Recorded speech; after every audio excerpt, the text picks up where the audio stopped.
how to change where recordings go on OBS. Change OBS storage location.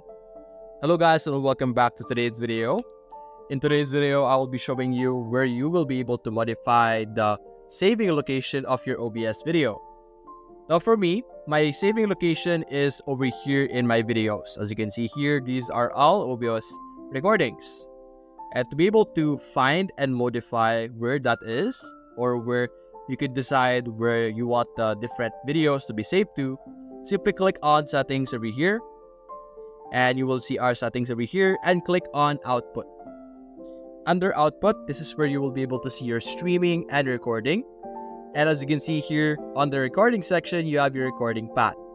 And basically the recording path is where the different videos will be saved once you click on stop recording. And right now this is my recording path. So to change this, you can easily click on browse and select wherever you want the different videos to be saved to. So that's basically it guys. If you enjoyed this video, leave a like and subscribe. Thanks for watching.